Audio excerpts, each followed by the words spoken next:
I'm actually really happy that you chose to do it here, because I've been meaning to come in for a long time since it's been opened, and now I have the perfect excuse. So tell us a little bit about what's been going on here.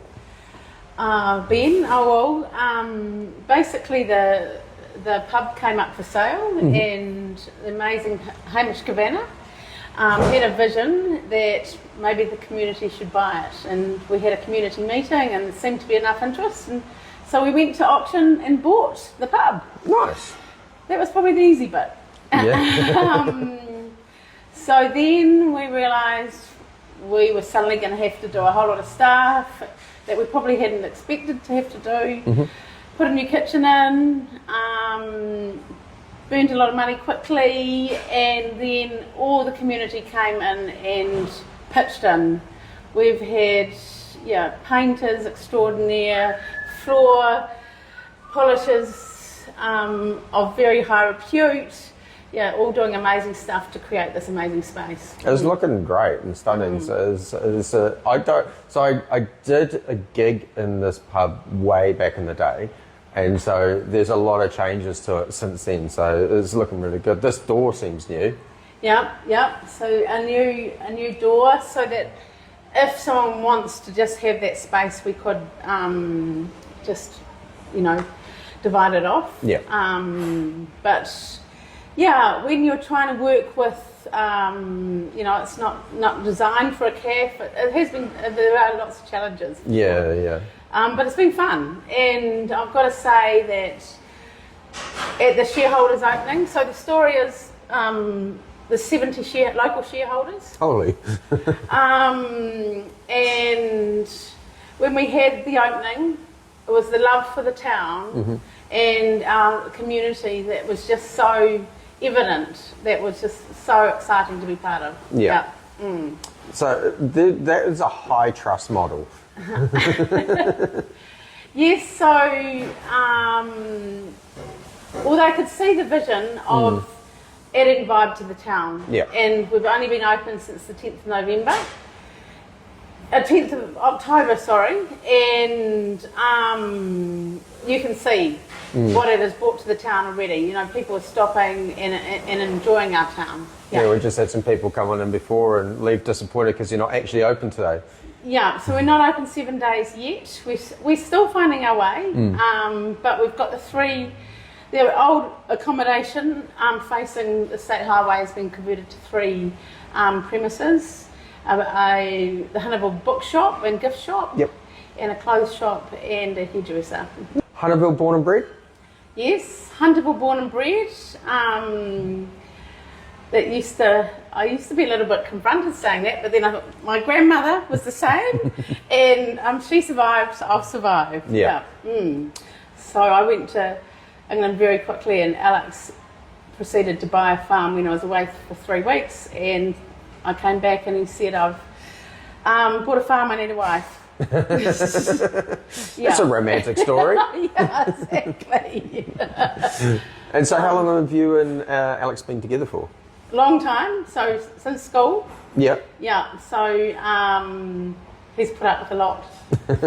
I'm sure you've put up with a lot in return. It's all good. And so is your background farming? So you grew up on a farm here? Or? I grew up on a farm just up the hill here. I always didn't quite know how to explain what my father did because he wasn't active on the farm. He's pretty much a businessman.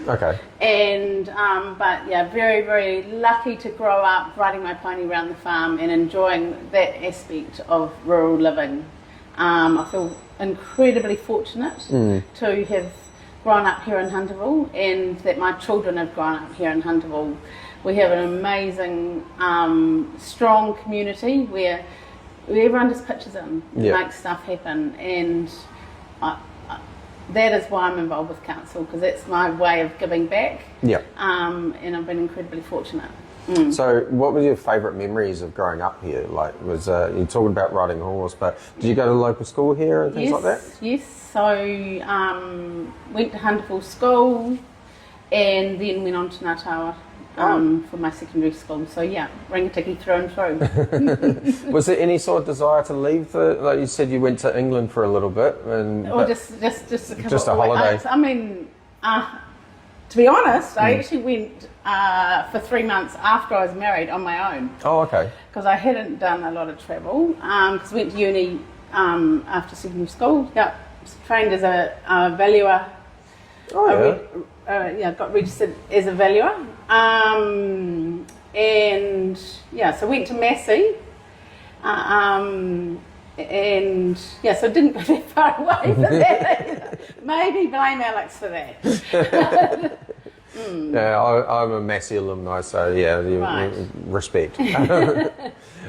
Cool. And so when you were studying at Massey, were you still living here, or? No. Good old Ada Street. Oh yes, I went past there the other day because it's looking a lot better than it did back in my student days. So I can only imagine the difference now compared to when you were. We had a lot of fun. Yeah. In the days of the fits and capping stunts and St. Amor really. Fair enough. And so with the farming, so is it sheep and beef? Yeah, sheep and beef farming. My father's been very entrenched in that. I was just looking at sort of the family history here. So I think my children are the 6th generation to be on the farm. And not that's part of the Otari legacy. And so we're really excited that my eldest daughter's come back with her partner and managing nice. our part of that family business now for my parents. You showed us that photo on the wall before of the family land. And you said 6 generations, is it now? Yeah, so I think I bought in 1881. Must have been a great grandfather. Spoke fluent Maori and bought the property sight unseen in 1881. Yeah. I'm getting a sense of a lot of high trust in the community. Yeah. 70 shareholders, buying sight unseen. And it's a beautiful property.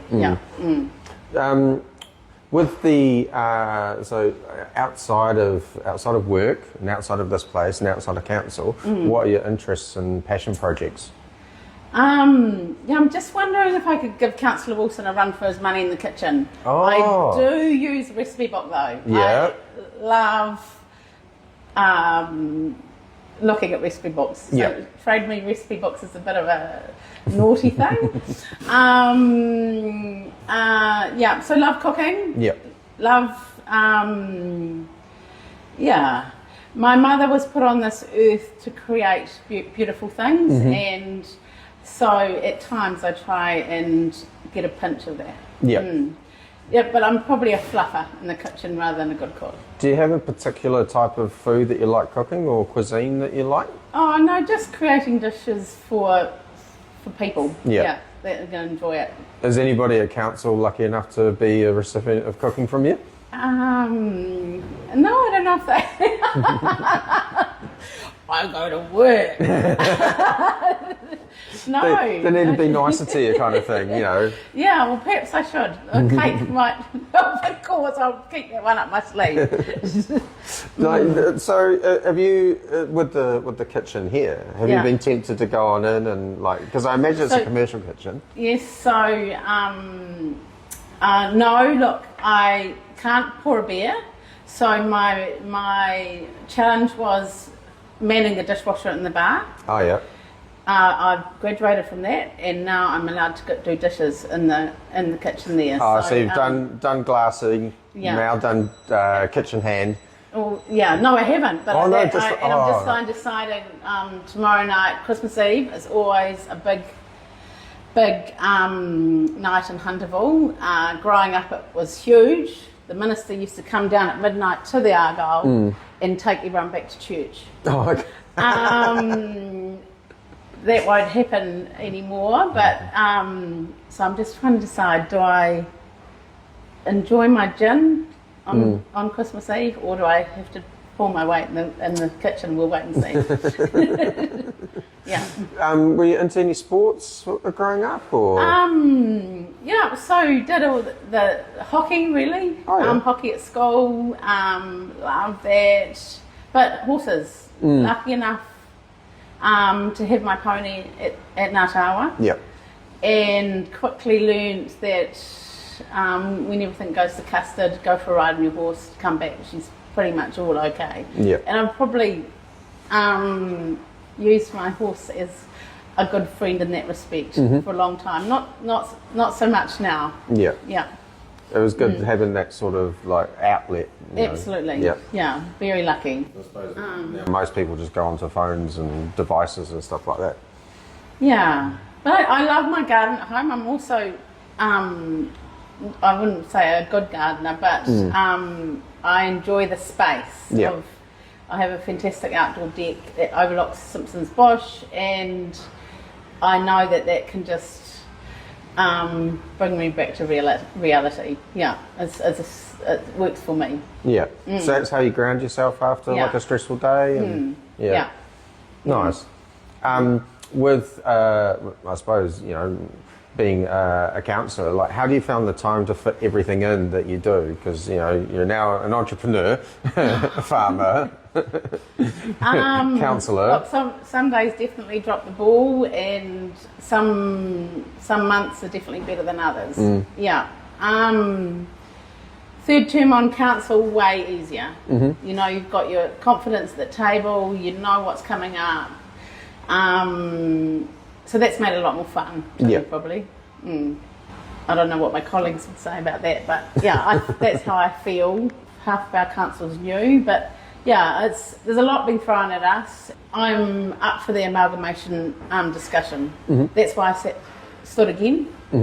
I think we are right for amalgamation. Being a little council, only 8,500 odd ratepayers over a huge geographical area. But so how does that look? How do we ensure the strong local voice in an amalgamated scenario? So yeah, I do agree with the Prime Minister, we don't need 67 councils across New Zealand. But maybe the model is more of a shared service model, so we need to identify at Rangitikei what we're really good at and perhaps do it for a bigger area. Yeah, I suppose. Is one thing. Yeah, that's the thing, I suppose. Any time that there's talk of amalgamation, you always get like that strong vocal group that's always worried about losing local representation. And then how do you balance that with, you know, the need to have a bigger base for borrowing and things like that? So yeah, that's your job though. Yeah, huge challenges, you know, with the whole how we actually run has been changed with water going and the RMA. She won't look the same. No. Yeah. So like when you've started on council through to now, like how different is it, like when you like look back in the past? I guess not that different, because we've been lucky it had the same mayor, and you know, people come and go, and man, it makes a difference when you know you've got really good people. Yeah. One of the interesting things about council versus other community staff is you've got council staff doing so much work for you, and you're just coming in having done the background reading, whereas, you know, most community work you're hands in as well. Yeah. But it's amazing. We have got a really good. I'm chair of finance, and I'm really confident with our finance team at the moment, and that makes our job a lot easier. Yeah. Yeah. Oh, staff be stoked to hear that. Yeah. Have you got sort of any ambitions, like sort of as you move on to, I suppose, retirement, or are you nearing retirement age? Yeah, some days closer than others. Do you have anything that you want to achieve before you get to that, or?